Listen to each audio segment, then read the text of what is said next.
every once in a while, the stars align perfectly. And today is one of those days. When I found out that Doug Cornfield and Dave Clark were going to be in the area, I was able to coordinate this video. So today, you are going to be in the company of superheroes and some incredible people. And I don't say that lightly. The feats that they have done and the feats that they continue to chase and run down fall into the superhero incredible category. To my right, Dave Clark, the only gentleman to play professional baseball on crutches. To my further right is Doug Cornfield, who was able to recognize this incredible story and take on the superhero feat of trying to get the story out there. So, with that in mind, we're going to have an incredible show today. So I'm going to start off and ask Dave about your parents. What was it that when you made the announcement, now just a little backstory. You were born with polio. Had polio at 10 months old. 10 months old. So from day one, your life was going to be challenged. And then you say to your dad, I want to play professional baseball. And what's your story from that point on? Well, I think, Jim, that I'll back it off even further than that. My dad, go back to the very beginning when I was like 5, 6, 7 years old. I wanted to fit in, and I found out that my athletic ability lended itself to compete with whatever you want to term it, able-bodied kids, and I wanted to play Little League. So it's a true story. Williamsport would not let me play. They told my parents that I was injury prone and they couldn't allow me to play.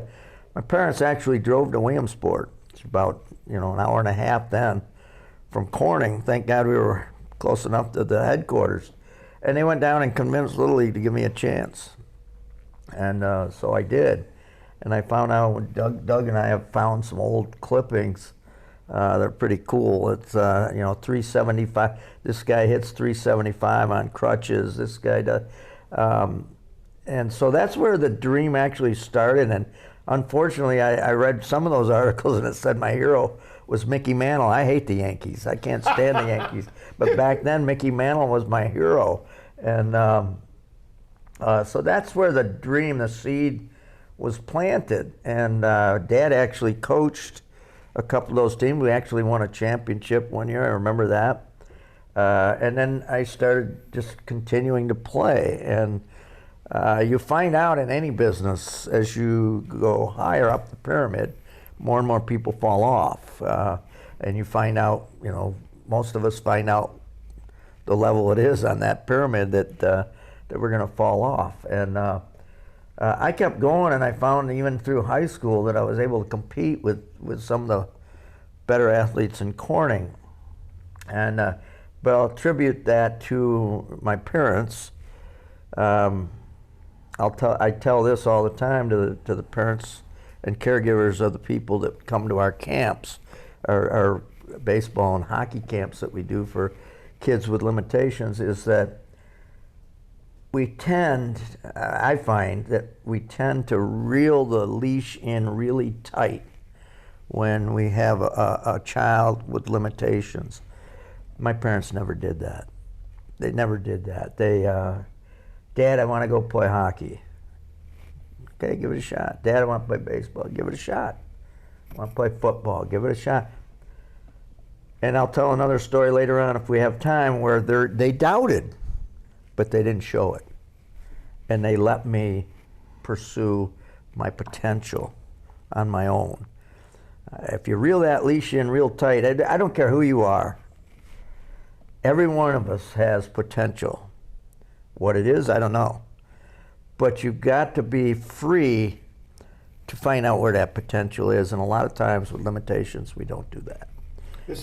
I'm sorry. Go ahead. I was going to bring Doug in because Doug is an incredible parent as well. You also had a child with challenges. Yeah, kind of where the duo, Dave was the child growing up with limitations that succeeded. And I reached out to him when I found out about his story, now 21 years ago.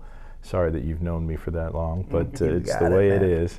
So, but I have a son that was born with neither arm that his name's Gideon, and he just turned 23, which is really... And I've watched him grow up. Yeah. And just let me interrupt. You took a lesson from Dave. You didn't put any limitations on him. No, I mean, you have to, as a parent, you don't want kids running in the railroad track when the train's coming, those kind of things. Yeah, yep. So there's those things, but really one of the most heart-wrenching moments that I ever had with Gideon, I don't get to tell this story very often, but my oldest daughter was playing volleyball. And Gideon might have been 5, but one of the things we learned from Dave and his parents and me connecting with Dave was, don't treat him any differently. Right. And so we did it. As a large family, I have 7 children. Gideon was number 5, and my oldest daughter was playing volleyball, and Gideon was watching this. And we never really talked about his arm limitations. He's a small arm, like 3 fingers, 2 of them function on his left arm, very small, almost nothing on his right arm that's functionable, although he still uses it for certain things. And this little 5-year-old, cute as could be kid, looked up to me and said, "Daddy, when are my arms going to grow so I can play volleyball?" And that's the parent side of it. And you're like, holy, what do you say to it? And it literally welled me up. I'm like, oh man. Yeah. And you try to have this hard conversation, Gideon, this is what you were given. Your arms are going to grow, but not to that extent. And you don't want them to think they can't play volleyball. And so Gideon, if you ever watch him, he throws a baseball with his foot. He can still throw it with his little arm. He can swing a bat actually pretty well, even though his goals weren't driven toward athletics like his older brother. It's just not. He just wasn't. Sure. That wasn't his thing. He's driven to other things, and we just let him explore, let him dream, and those were key concepts of what I was learning from Dave when he was telling me his parents never held him back. Yeah. And that's a big part of our messaging at Disability Dream and Do. Sure. And by the way, I saw Gideon walking down the street not too long ago. Yeah. And he walks with confidence. Yeah. His head is held high, and he just walks with a message that says, "I can do anything." Yeah. And it just put a big smile on my face. Yeah, and it's been interesting to see him grow up. Not a perfect kid. None of us are perfect, but Well, I was. well, of course you are. Yeah. I've read your book. It's not, it's like no. And you've even been privy to some of your. Okay, now answer the question. Answer the question. But Gideon is a great young man. We're still trying to figure out. We want to write a children's book about him, and it's a great story that he has, and and he's been a huge part of our fundraising, for Disability Dream and Do. And probably without him, we wouldn't be even here, because he's actually, as we're doing this podcast, is helping us fundraise this very minute. Yeah, I know.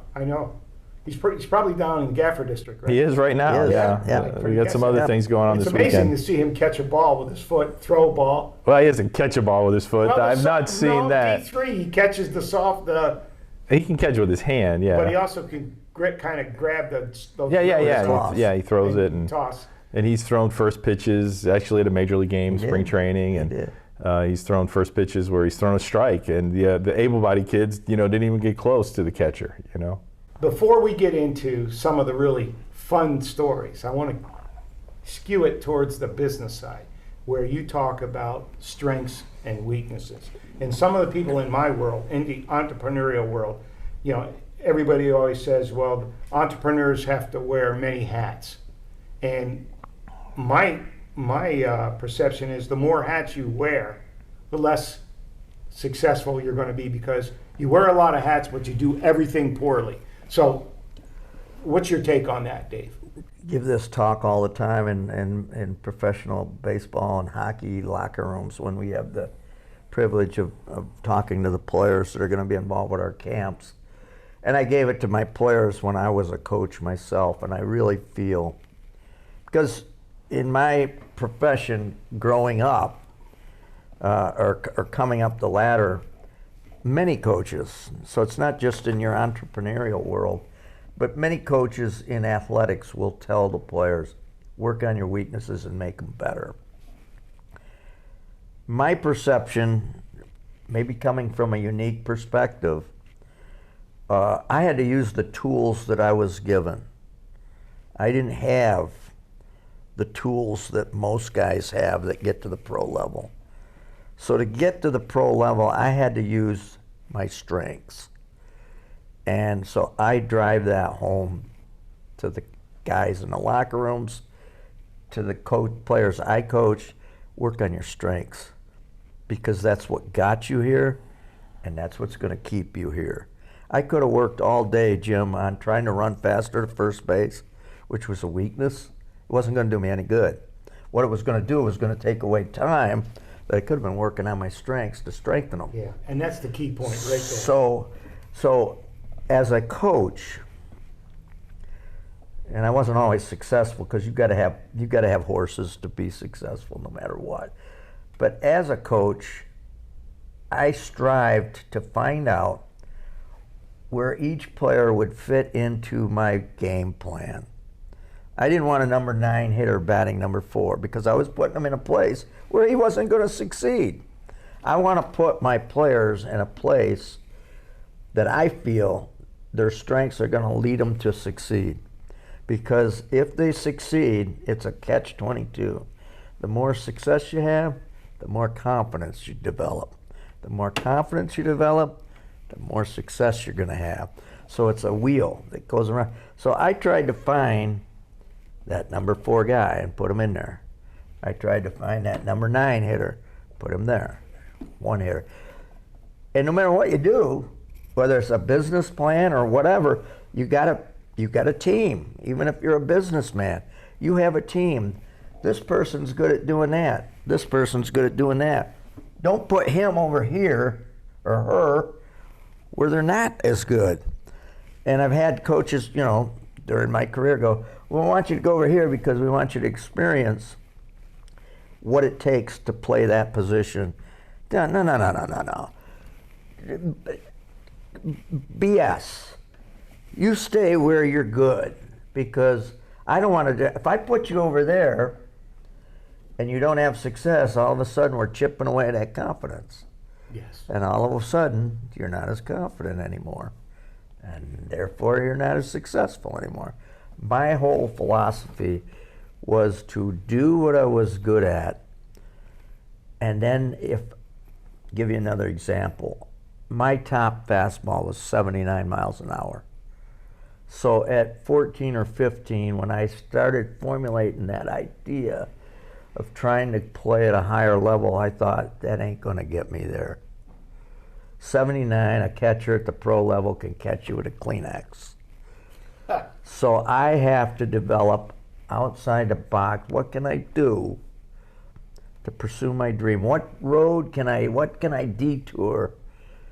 How can I get around that roadblock? Knuckleball. So I started throwing that knuckleball against a brick wall when I didn't have anybody to catch me. I'd go tape a strike zone on the brick wall and just throw it. Different grips, different release points, different arm angles. What worked for me? It finally took me about 2 years of all that, but I found out what worked for me. If I hadn't done that, I really seriously doubt I'd be talking to you today because, again, 79 miles an hour is not going to do it. But the knuckleball with 79 miles an hour did do it. And I was a pitcher, not a thrower. And there's a difference. A pitcher tries to destroy the hitter's timing. So if I'm throwing a 60 mile an hour knuckleball, and all of a sudden I bust you with a 79 mile an hour fastball, that 79 looks a lot quicker than it does. So I've destroyed his timing, and that's what I did. I pitched. I didn't throw, I pitched. I had to outthink that hitter. All right, what's he looking for now? Yeah.